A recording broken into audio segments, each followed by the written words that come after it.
রাজধানীর নির্মাণাধীন ভবনগুলো যেন এক একটা মশা উৎপাদনের কারখানা। ডেঙ্গু ভয়াবহ রূপ নিলে কিছুটা নজরদারি হলেও এখন দেখার কেউ নেই।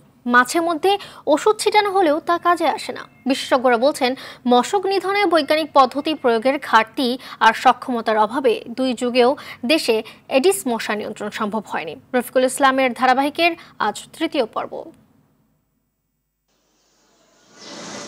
গেল কয়েক দশক ধরে রাজধানীতে চলছে বহুতল ভবন নির্মাণের প্রতিযোগিতা। নির্মাণাধীন এসব ভবনে জমে থাকা স্বচ্ছ পানিতে জন্ম নিচ্ছে এডিস মশা। গেল বছর রাজধানীতে 50% ডেঙ্গু রোগের জন্য নির্মাণাধীন ভবনকে দায়ী করা হয়। এবারের চিত্র আগের মতো।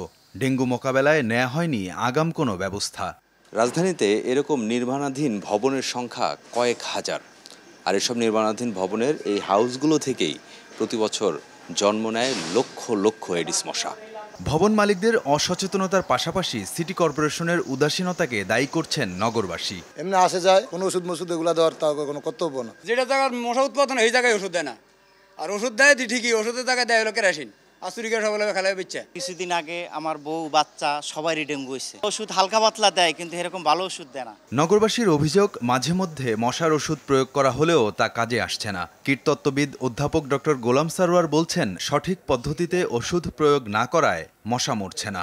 যেখান থেকে যত দূরত্ব থেকে স্প্রে করার দরকার, সেই দূরত্বটা যদি বেশি হয়ে যায় তাহলে মসকুইটো যেমন রেজিস্ট হবে, মসকুইটোর আশেপাশে মশার যে প্রাকৃতিক শত্রু আছে সেই প্রাকৃতিক শত্রুটা কিন্তু মারা যাবে। জনস্বাস্থ্য বিশেষজ্ঞ অধ্যাপক ডক্টর বেনজির আহমেদ জানান, গেলবারের পুনরাবৃত্তি যাতে না ঘটে সেজন্য দায়িত্ব নিয়ে কাজ করতে হবে। এই গত 3 মাসে কিন্তু ইতিমধ্যেই বেশ কিছু ডেঙ্গু হয়েছে এবং মৃত্যু হয়েছে, যেটা আগে কখনো হয়নি, ইভেন গতবারও হয়নি। এডিস মশার নানা ধরনের যে জরিপ আছে, এই জরিপগুলো করে ঝুঁকি নিরূপণ করা এবং সেই ব্যবস্থাগুলোর মধ্যে সবচেয়ে গুরুত্বপূর্ণ আমার কাছে হলো এই, যেখানে পানি জমে আছে সেটা নিষ্কাশনের ব্যবস্থা করা। ডেঙ্গু নিয়ন্ত্রণে কীটতাত্ত্বিক সক্ষমতা বাড়াতে না পারলে সব চেষ্টা বিফল হবে। এখনো পর্যন্ত আমাদের দেশে মেডিকেল এন্টোমোলজিস্ট তৈরি করার জন্য কোনো প্রতিষ্ঠান গড়ে ওঠে না। এই মশার রেজিস্ট্যান্স দেখার জন্য যে একটা ল্যাব থাকবে, সেই ল্যাব কিন্তু আমরা এখনো পর্যন্ত গড়ে তুলতে পারি না। তারা চিত্রটা নিজে দেখতে পেত, যে এডিস মশা প্রজননের চিত্রটা কোথায় বেশি কোথায় কম, এবং এগুলো বারবার পাওয়ার ফলে তাদের সক্ষমতা বাড়ত, তাদের অভিজ্ঞতা বাড়ত এবং তারা আরও বেটার কাজ করতে পারত। এই কাজটা হয়নি। এই কাজটা কখনোই হয়নি বলে যে আমাদের যে জায়গায় ছিলাম আমরা 20 বছর আগে, 23 বছর আগে, এখনও সেই জায়গায় আছি। তাহলে রফিকুল ইসলাম, RTV, ঢাকা।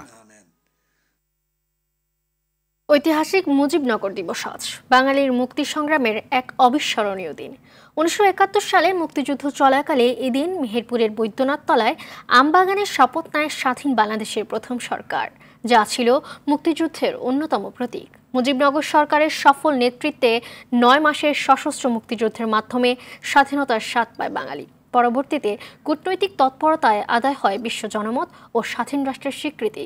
তাইমুন ইসলামের রায়হানের রিপোর্ট।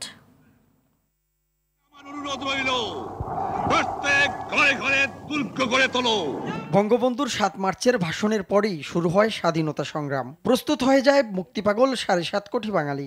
এবারে সংগ্রাম আমাদের মুক্তির সংগ্রাম, এবারে সংগ্রাম স্বাধীনতার সংগ্রাম। 25 মার্চ অপারেশন সার্চ লাইটের নামে গণহত্যায় মেতে ওঠে পাকিস্তান হানাদাররা। আটক করা হয় বঙ্গবন্ধুকে, কিন্তু পথ হারায়নি বীর বাঙালি। বঙ্গবন্ধুর দেয়া নির্দেশনায় এগিয়ে যেতে থাকে মুক্তিকামী মানুষ। এরই মধ্যে মুক্তিযোদ্ধাদের সঠিক নির্দেশনা ও মুক্তির সংগ্রামে আন্তর্জাতিক সমর্থন পেতে 10 এপ্রিল গঠন করা হয় স্বাধীন বাংলাদেশের প্রথম সরকার, যেখানে বঙ্গবন্ধু শেখ মুজিবুর রহমানকে রাষ্ট্রপতি, সৈয়দ নজরুল ইসলামকে উপরাষ্ট্রপতি আর প্রধানমন্ত্রী করা হয় তাজউদ্দিন আহমেদকে। পরে বঙ্গবন্ধুর অবর্তমানে অস্থায়ী রাষ্ট্রপতি হিসেবে দায়িত্ব পালন করেন সৈয়দ নজরুল ইসলাম।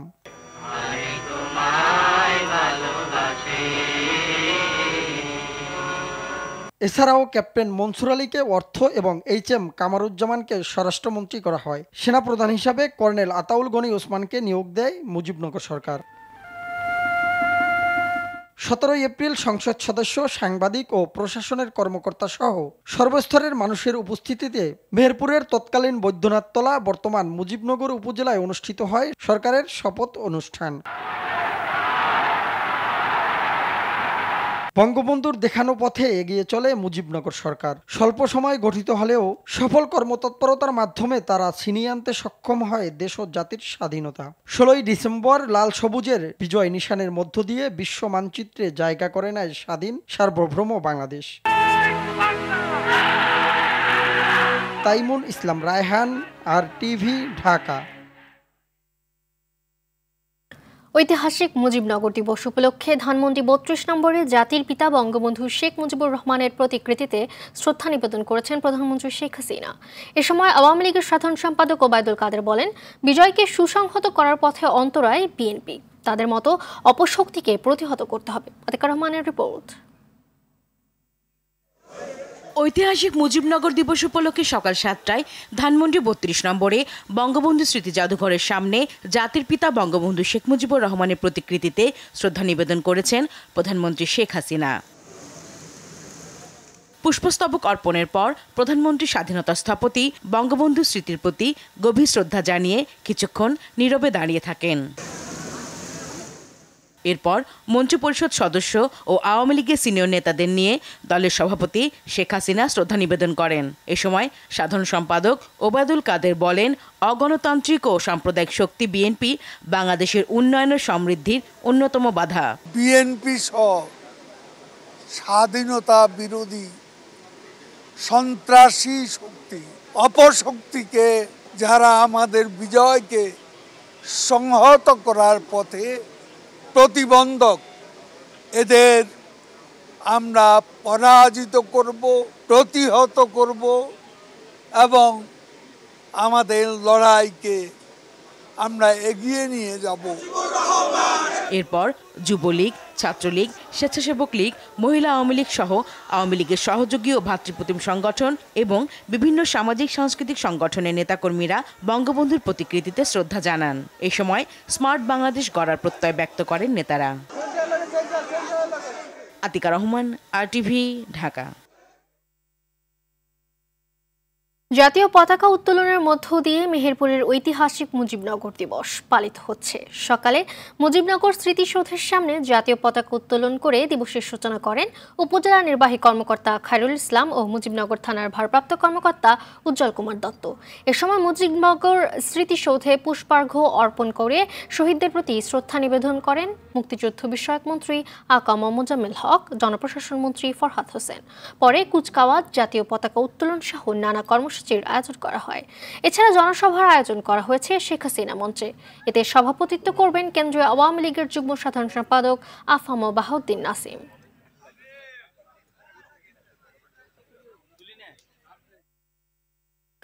ঢাকা অভিমুখী আন্তনগর যমুনা এক্সপ্রেসের একটি ট্রেন রাজধানীর কারওয়ান বাজার মাছের আড়ত এলাকায় লাইনচ্যুত হয়েছে। সকাল 8:30টার দিকে এই ঘটনা ঘটে।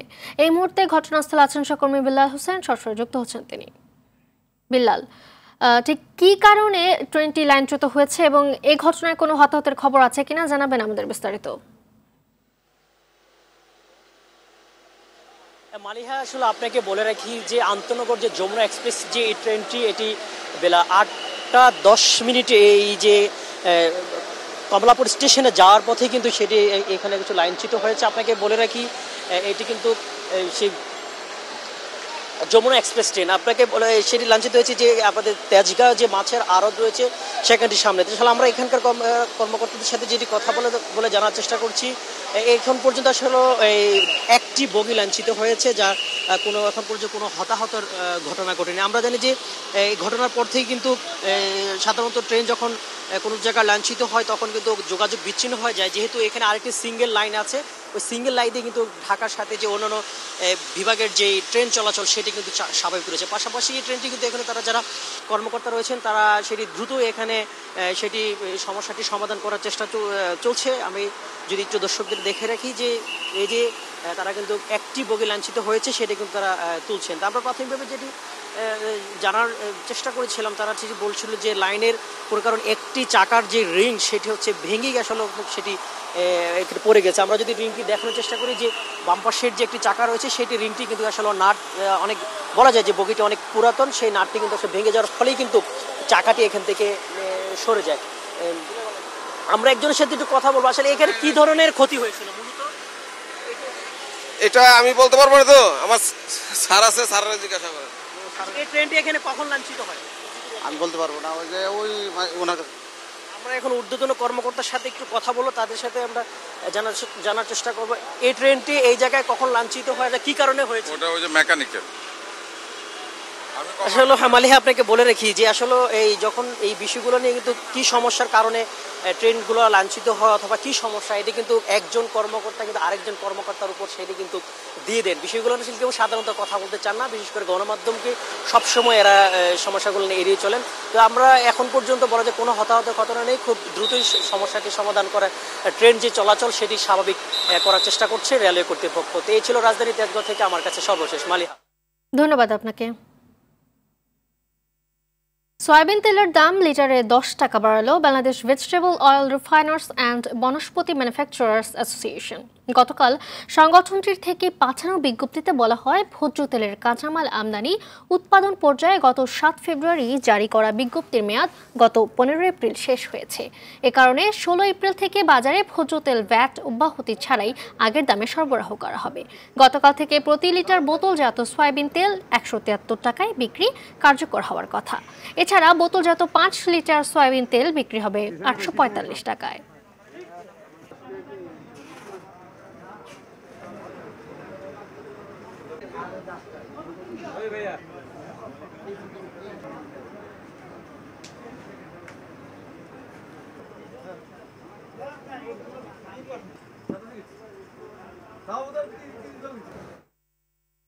দর্শক, এই মুহূর্তে রাজধানীর কারওয়ান বাজার আছেন সকর্মী সালেম মালিক, সরাসরি যুক্ত হচ্ছেন তিনি।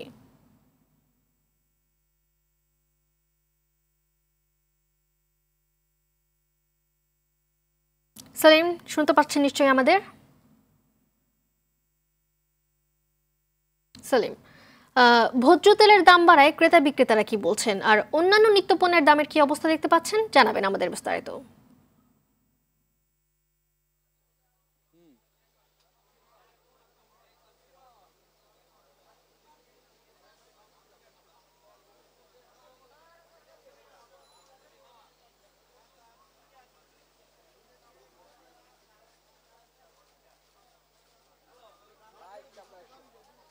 মালিহা, আমি যদি সয়াবিন তেলের বাজার বিষয়টা বলি, সয়াবিন তেলের কিন্তু গত কিছুদিন আগে আমরা যেটা দেখতে পেয়েছি, উচ্চ দামের কারণে উৎপাদন এবং রপ্তানি পর্যায়ে এবং পরিশোধন পর্যায়ে কিন্তু ভ্যাট অব্যাহতি ছিল। সেই ভ্যাটটি কিন্তু সরকার তুলে দিয়েছে এবং সেই তুলে দেওয়ার কারণে আসলে এই ভ্যাটের আগে, ভ্যাট অব্যাহতির আগে যে দামটি ছিল সেই দামে সয়াবিন তেল ফিরে আসার কথা জানিয়েছে আপনার সয়াবিন তেলের রিফাইনারি যেসব অ্যাসোসিয়েশন রয়েছে বনস্পতি, তারা কিন্তু সেই দামটি নির্ধারণ করে দিয়েছে। তবে বাজারে আমরা যেটি দেখতে পাচ্ছি যে বাজারে আমরা আগে যেটি দেখতে পেতাম, সয়াবিন তেলের দাম কমানোর পরও প্রায় সপ্তাহ চলে গেল কিন্তু দাম বাজারে কিন্তু সেই দামে কোনো পরিবর্তন হয় না, কিন্তু সয়াবিন তেলের দাম বাড়ানোর সাথে সাথে কিন্তু সেটি কার্যকর হয়। তবে এই বছর এই মুহূর্তে আমরা কিন্তু সেটা একটু ব্যত্যয় দেখছি। এখন পর্যন্ত কিন্তু সয়াবিন তেলের দাম আগের দামে বিক্রি হচ্ছে, অর্থাৎ গায়ের রেট 163 টাকায় বিক্রি হচ্ছে, যেটি কারওয়ান বাজার আমরা দেখতে পাচ্ছি যে তাদের মধ্যে প্রতিযোগিতার কারণে আরো 3 টাকা কম দামে তারা বিক্রি করছে। এই মুহূর্তে কারওয়ান বাজারে প্রতি লিটার সয়াবিন তেল বিক্রি হচ্ছে 160 থেকে 63 টাকা লিটারে। তবে এই ঈদের পরও কিন্তু আমরা মশলার দাম কিন্তু অনেকখানি বাড়তে দেখছি, যেটি ঈদের আগেও কিন্তু বেড়েছিল, এর মধ্যে আবার নতুন করে বেড়েছে মশলার দাম। আমি আসলে কতটুকু মশলার দাম নতুন করে বাড়লো আমি এটা জানার চেষ্টা করবো ব্যবসায়ীর কাছ থেকে। আপনি বলবেন যে কত বাড়লো? আসলে বিশেষ করে এলাচিরা আসছিল 1800, 1900, 2000 টাকা, বর্তমানে 2800 টাকা, 2600 টাকা এলাচি কেজিতে 600 টাকা বাড়ছে। লবঙ্গটা ছিল 1200-1300, এখন 1500-1600। গোলমরিচটা ছিল 600-700, এখন 800, 850 টাকা। ধন্যবাদ। আসলে মশলার দামও কিন্তু বেশ খানিকটা বেড়েছে এবং আমরা দেখছি আলু এবং পেঁয়াজের দামও কিন্তু কেজিতে 5 থেকে 10 টাকা পর্যন্ত বেড়েছে। তো মালিয়া, এই ছিল আমার কাছে বাজার দরের খবর। ধন্যবাদ আপনাকে। আন্তর্জাতিক প্রসঙ্গ, ইসরায়েলের হামলার আশঙ্কায় পারমাণবিক স্থাপনাগুলো বন্ধ রেখেছে ইরান। সেই সঙ্গে তেহরানকে কোণঠাসা করতে ব্যাপক কূটনৈতিক তৎপরতা শুরু করেছে ইসরায়েল। এক প্রতিবেদনে এ তথ্য জানায় আল জাজিরা। ইসরায়েলে তেহরানের হামলার কারণে আগামী দিনগুলোতে ইরানের ওপর নতুন করে নিষেধাজ্ঞা আরোপ করতে চায় যুক্তরাষ্ট্র। নিষেধাজ্ঞার মাধ্যমে ইরানের তেল রপ্তানির সক্ষমতা কমানোর চেষ্টা নেওয়া হবে বলে জানায় মার্কিন অর্থমন্ত্রী জেনেট। এদিকে ইসরায়েলের হামলায় গেল 24 ঘন্টায় গাজার 18 জন নিহত হয়েছে। এতে করে নিহতের সংখ্যা দাঁড়ালো প্রায় 34,000। ভারতের ছত্তিশগড়ের কাঙ্কের জেলায় নিরাপত্তা বাহিনীর সঙ্গে বন্দুকযুদ্ধে ২৯ মাওবাদী নিহত হয়েছেন। টাইমস অফ ইন্ডিয়া এক প্রতিবেদনে এ তথ্য নিশ্চিত করেছে। মঙ্গলবার বিকেলে এই ঘটনায় নিহতদের মধ্যে মাওবাদী নেতা শঙ্কর রাও রয়েছেন। এর আগে তাকে ধরিয়ে দিতে ২৫ লাখ রুপি পুরস্কার ঘোষণা করেছিল ভারত সরকার। এ নিয়ে চলতি বছর নিরাপত্তা বাহিনীর সঙ্গে বন্দুকযুদ্ধে ৭৯ মাওবাদী বিদ্রোহী নিহত হয়েছেন। তাদের ৭৫ জনই নিহত হয় ছত্তিশগড়ে। সকালের সংবাদ এ পর্যন্তই। সবশেষ সংবাদ জানতে যে কোনো মোবাইল ফোন থেকে 24141 নম্বরে ডায়াল করুন। মধ্যাহ্নের সংবাদ ১২টায় দেখার আমন্ত্রণ রইল। ধন্যবাদ সবাইকে।